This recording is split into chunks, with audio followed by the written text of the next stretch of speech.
Hey guys, welcome back to another one. Today I want to be talking about the Overdrive, specifically Ableton's Overdrive Distortion plugin, and primarily how it can glue a bunch of audio samples together by commonly affecting them the same and making them feel like they all belong together.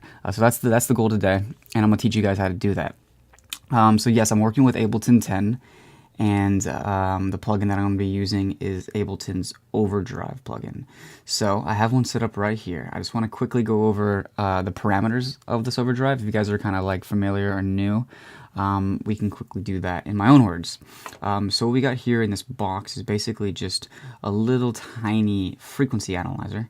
Or a little frequency graph, kind of just to show you where you're at. You could manually move around this way. So you got your frequency adjuster here, and then you have your Q, which narrows it or widens it. You can also click on the yellow circle and move it around freely if you wish to do that too. You have drive, so how much distortion are you applying to the affected sound? You have tone, which is basically like a dampening knob. The less tone you have, the less high end. The more tone, the more high end. Okay. And then you have dynamics. So basically this is kind of like an onboard compressor. The more dynamics, the less compression applied, and you're preserving the dynamic range. The less dynamics, the more compression and the less dynamic range that you're going to be preserving. So it's just kind of depending on how much you want the sound to be squashed or less squashed. And then you have your dry wet, you know what I mean? So just the balance between the affected and unaffected signal. Okay. So yeah, let's kind of just dive right in. So I have it already on my drums group, and I'm not going to put it on my kick. That's kind of a preference. So we can talk about this. The Overdrive can lose some low end on instruments. You just want to be really careful with that. So I'm not going to put it on my kick. I'm going to put my kick on a separate track, and it's not going to go through my drums group, but it's going to go through my drums. So my snares, my hi-hats, percussions, all that stuff. That's what it's going to be affecting, and it's going to glue all that stuff together, okay? So let's see what I got here. Got this little track open. Pretty cool drum loop, I would say. So let's hear it.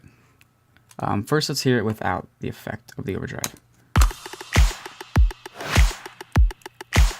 Okay.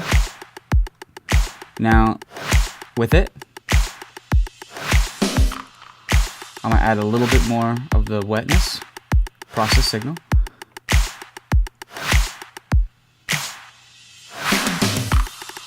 Okay, now let's hear it without it.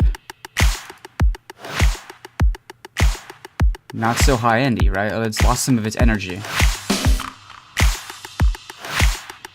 Now, of course, you can dial back on the drive. You can dial back on the wetness. But you can really, really feel the sense of glue that it's giving the song. Now, I kind of messed with these settings while I was, teaching you guys about the parameters. But basically, I find the trick to a lot of this stuff is you don't want to go overboard. Or at least you want to go to the point where you're really hearing the effect, and then you want to back off. Because that's when you've gone too far. And you don't want it to be super noticeable. You just want to hear that the sounds are all sounding real crisp, real clean, and real glued together. And I believe that is it. So yeah, guys, if you have any questions, please leave a comment below. Please, if you are cool with these parameters, pause the video, look at it. It's really useful stuff. And again, you guys can use this on pretty much anything. I just did this on drums for now, but you could do it on like a group of instruments, like some pads or some strings or some leads. It's just gonna add a specific amount of distortion to the applied frequencies. And if you do that to a bunch of things together, those things will all share something in common, which will make them sound like they belong together naturally. And that's kind of the trick. So yeah. I really appreciate you guys watching. I hope you guys like and subscribe. That'll really help me out. And yeah, have a good day, guys. Peace.